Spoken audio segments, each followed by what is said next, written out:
many of us will have experienced new starts, maybe a new school or university, new job or a new home, maybe a new stage of life, such as marriage or having children or reaching retirement. Maybe we've experienced several of those things all at once, and it's felt like a whole new world for us. Well, for this final couple of chapters in Revelation, we have reached the future new creation.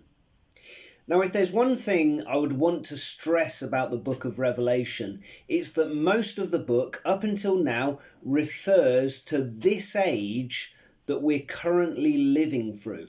Most of it is not about the future, but about now. However, for these final two chapters, it is about the future. Now, the order of events for the future is this. For Christians, when we die, our bodies go into the ground and our souls go to heaven to be with Jesus. But heaven is not our final destination. Heaven is not our home. When Jesus returns to this earth at some point in the future, he will bring with him the souls of all dead Christians. And then our bodies will be raised up, and they will be transformed into new bodies. And then the judgment happens for all people, and for people who trust in what Jesus has done for them, for real Christians, they are then permitted entry into the new creation, which is what it is speaking about here. The new creation, also called the new heavens and new earth, that is our eternal home. That is our eternal hope. It's not an existence of being on clouds or of being disembodied souls or of some dimensionless universe. It's to be raised up into a very real bodily existence in a real world.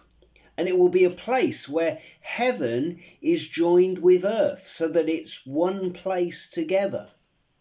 So if a Christian says when Jesus comes again he will take us to heaven, that's not strictly true. Rather, when Jesus returns, he brings heaven to earth and makes both of them new. What then will this new heaven and earth be like? Specifically for today, what will be there and what won't be there? Let me give you three things that will be in that new creation. Firstly, there will be intimacy. One of the things many of us have missed over the last year and a half is intimacy, even for those of us who aren't so inclined towards hugs, just being able to hang out and experience the affection of others, church members, friends, family. That's been one of the hardest things for so many of us. Sometimes we feel that lack of intimacy for God. Sometimes we feel distant from him. Sometimes we may go through times in our lives when we barely feel like we're clinging on to a relationship with him at all, even though we know that he is closer to us than we realise. But the wonderful truth here is that when we're in the new creation, we will experience an intimacy with God that is greater than any intimacy we can experience in this lifetime. And it's one that will never fade and never fluctuate. Have a look there at verse 2. I saw the holy city, the New Jerusalem, coming down out of heaven from God, prepared as a bride, beautifully dressed for her husband. So we as God's people, we are the holy city that it speaks about here, the New Jerusalem. But then the metaphor shifts to become more personable, more intimate, where we're described as a bride on her wedding day, readied for her husband, all beautiful and ready. Now, think of the intimacy that newlyweds have. The day of their wedding should be about the most intimate a couple can be up until that point. And it should then be the foundation for that ever-increasing intimacy of married life from that point onwards. Now, that's the kind of intimacy with which we will experience God on that day when heaven and earth are recreated. Traditionally and biblically, a couple will not live together until they are married. And so when they have said their vows, they then start a new life living together in the same house to set up home together. And that's what the next verse conveys, verse 3, which says, "And I heard a loud voice from the throne saying, 'Look, God's dwelling place is now among the people, and he will dwell with them. They will be his God, and God himself will be with them and be their God.'" So the God who we cannot approach because of his infinite holiness is someone, when he returns, when Jesus returns, he is someone that we are able to be at home with. He will take us as his own people. We will be his people and he will be our God. The kind of change from dating a partner to then living with a spouse, where you don't have to arrange to see each other, but you're with each other all the time, where you're at home with each other, that kind of change is what we'll experience in the new creation, in the intimacy we will have with God. There will be an increased intimacy like we've never experienced with God before. Secondly, there will be satisfaction. Now, we've had a few days of very hot weather just this last week. For a couple of those days, I was doing some hedge trimming. After doing hard work in the sun for an hour or so, you just get desperate for a drink, as you've sweated out half of your body weight in fluids, and you just need to replenish them. How satisfying it is to go into the fridge and pour yourself a glass of cold squash. Or even better, I've discovered recently iced caramel latte tabs for my coffee machine that I can make at home. Wonderful on a hot day for satisfying your thirst. To be with God and to experience his intimacy in this unbreakable way that we've been talking about, to be in this new creation that's made perfect, that will be ultimately satisfying for us. John's vision here, it picks up on a theme that is in Isaiah. So have a look here in Revelation 21 and verse 6 first. He said to me, "It is done. I am the Alpha and the Omega, the beginning and the end. To the thirsty I will give water without cost from the spring of the water of life." And now listen as I read out from Isaiah 55, which is the pinnacle of this kind of theme in Isaiah. "Come, all you who are thirsty, come to the waters, and you who have no money, come buy and eat. Come buy wine and milk without money and without cost." And so it goes on. So even if we cannot afford to satisfy our own longings, which we can't, God says, come and have it off me, free of charge. Come and satisfy your thirst, your hunger, all of your deepest longings. Have them satisfied in me. Now, we get a taste of that now, don't we? We get a taste of some satisfaction in God now, but we will know satisfaction so much more in the new creation at the return of Jesus. One of the Getty songs that we sing speaks of every longing satisfied. How true that is. Thirdly, of what there will be in the new creation, there will be victors. Now, there's a word that crops up 7 times in Revelation, and that's worth thinking about in itself. Many of the significant words in Revelation crop up a significant number of times, whether it's 4 times, 10 times, 12 times. Anyway, one that crops up 7 times is the word the victorious, or the conquerors, or the one who overcomes, depending on which translation you're using. So in the new creation, it's the victorious, the one who overcomes, who inherit this new heaven and new earth. It's only the victorious that are there, as it tells us there in verse 7. And this brings us to one of the main points of the whole book of Revelation. The first century Christians who were living through very challenging times were encouraged to be victorious. Some churches were compromised with false beliefs and immorality. Others were trying to stay faithful amidst increasing hostility and suffering. And the same is true today across the world and in the UK.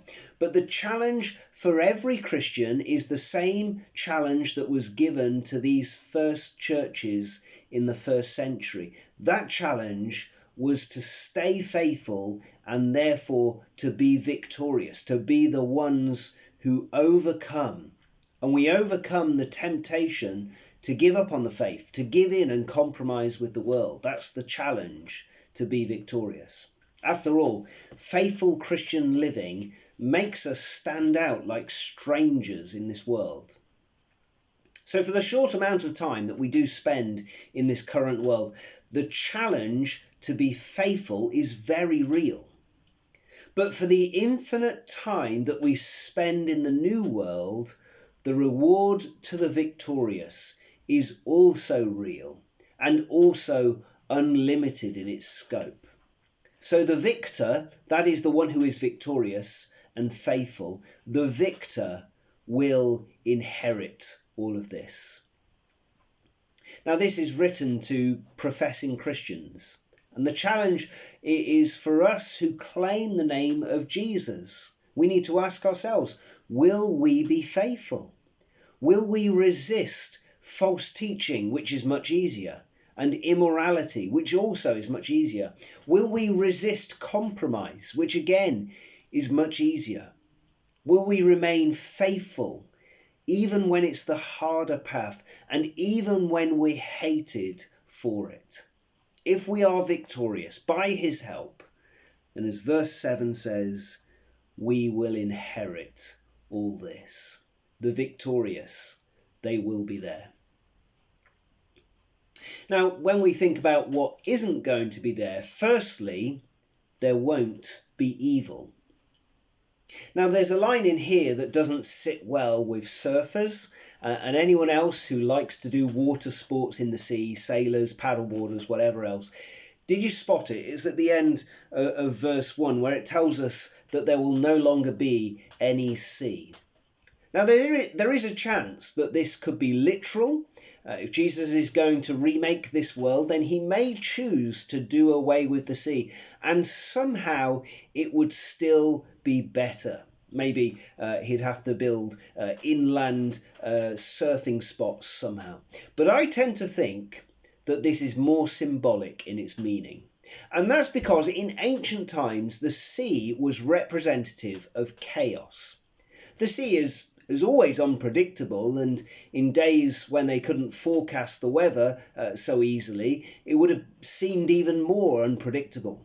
It would regularly claim lives, swallowing them into some unknown depths. Who knows what's below those waters? And what's more, they were aware that strange creatures made their homes in the deepest, darkest parts of the sea.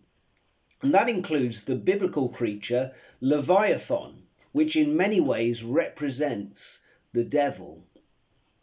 So by saying that the sea will be no more, it's saying that the unordered parts of the world, the chaos, the evil, the devilish parts of the world, they will be no more. Evil will be no more. It's hard for us to imagine a world where there's no evil. A world where people don't blow up stadiums at the end of concerts like the Manchester arena bombing, as was in the news again this week. A world where murderers are not free to roam the streets and commit multiple murders like Gary Allen, who was convicted this week. A world where girls don't experience harassment from a young age in schools, as we've been hearing about on the news as well. A world where greedy, selfish decision makers who lie and cover up are unable to do that anymore. A world without oppressive, unjust social structures where people are exploited. A world without a devil and his schemes. It's just so hard to imagine, isn't it? But one day, all of those evils will be no more in this new creation. What's more, second thing that there won't be in the new creation. There won't be suffering. It's put very simply and clearly in verse 4. He will wipe away every tear from their eyes. There will be no more death or mourning or crying or pain, for the old order of things has passed away. Tears of sadness will be no more, because no one else will die. And more than that, all pain will be removed, all forms of suffering. These things are part of the consequence of evil and of sin that we have brought into the world. And just as all that is evil is removed, even the effects then of those evils are removed. All that is broken, all that is imperfect about this world will be taken away completely in the new creation. Again, that's so hard for us to imagine, isn't it? Particularly because some of us have to live with pain that will never leave us in this lifetime. Some of us find certain days of the year very hard. Anniversaries of days when people died. Birthdays and Christmases that we have to have without those we love. Some of you will find today very hard for that very reason. But one day we'll live in a world, a new earth, where pain is no more. Whether it's physical pain or emotional pain, it will all be gone, completely taken away from our experience. Last of all, thirdly, there won't be sinners. Now, the words that we've been focusing on, Revelation 21 verses 1 to 8, it's often read at funerals, except for the very last verse. It's very often left out, for understandable reasons as well. But let's dwell on this verse that is often left out for just a moment. Verse 8. But the cowardly, the unbelieving, the vile, the murderers, the sexually immoral, those who practice magic arts, the idolaters, and all liars, they will be consigned to the fiery lake of burning sulphur. This is the second death. So this list of sins, some of them we might deem to be very big sins like murderers, but it also includes liars alongside them, which we might consider not so significant. However, remember that this book is written to Christians to warn them against falling away and compromising with the world. So when this list begins with the cowardly and unbelieving and ends with liars, well, we've got to think about what that incorporates. So the cowardly and the unbelieving are those who won't live up to their faith when the world around them hates them, where their faith is not real enough to sustain them through trials and they just compromise. The liars are those who make false professions or those who hold to a false gospel, which is no gospel at all. And for all of the sins that are in the middle of all that, they can all be connected to worldly pagan idol worship and the like in some way or another. So this again is a challenge to the Christian to not give up on their faith, but to pursue Christ closely, not compromising with the world and clinging to him when it's hard. For those who don't, for those who sin in this particular way by giving up on their faith, just as for those who never even claim to follow Christ, they are consigned to hell in the second death, and the warning is very real. There will be times in our lives when it looks far more appealing to not be a Christian, or when we think maybe I'll just be a little bit like those who aren't Christians.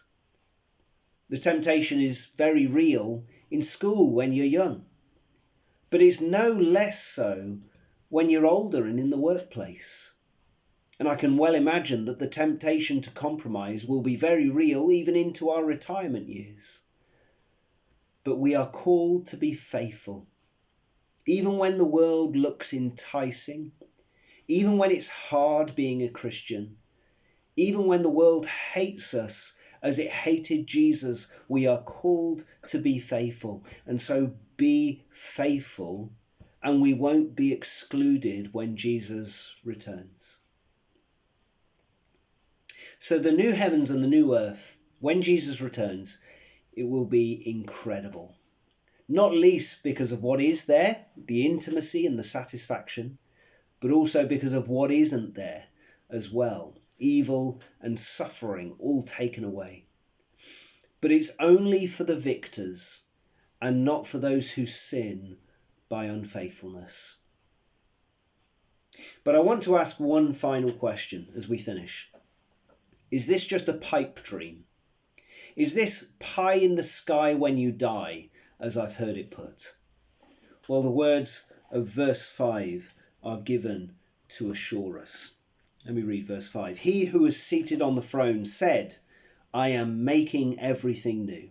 And then he said, write these words down, for these words are trustworthy and true. And verse 6, he said to me, it is done. I am the Alpha and the Omega, the beginning and the end. Now, I think this is the Father speaking, though it could easily be understood as being Jesus. This is all in God's plan, is what it's saying. He has determined to renew all things and to complete his work of salvation. And he assures us that it is all true. And as he continues on into verse 6, he reminds us there of his eternal perspective, as he is the Alpha and the Omega. That's the first and the last letter of the Greek alphabet, signifying that he is the beginning of all things and the end of all things, that he has always been and that he always will be. And because God is making this happen, it is already as good as done. It's secured for us and guaranteed in the completed work of Jesus as he died and came back to life again. Now, if these were just the visions of some human, just some imaginations or speculations of a mere person, no matter how much of a prophet they seem to be, or no matter how much of a visionary they were, or a philosopher, if it were just from a person, we'd have good reason to doubt that it was trustworthy. But because this vision is granted by God and is of his word to us, we have every reason to be assured that this is how it will be. There will be a new heavens and a new earth. God will dwell with us, at home with us as his people. He will give us, who are victorious, all of this as an inheritance as his children. And so we say, come, Lord Jesus, come. Let's sing once more. There's a place where the streets shine with the glory of the Lamb.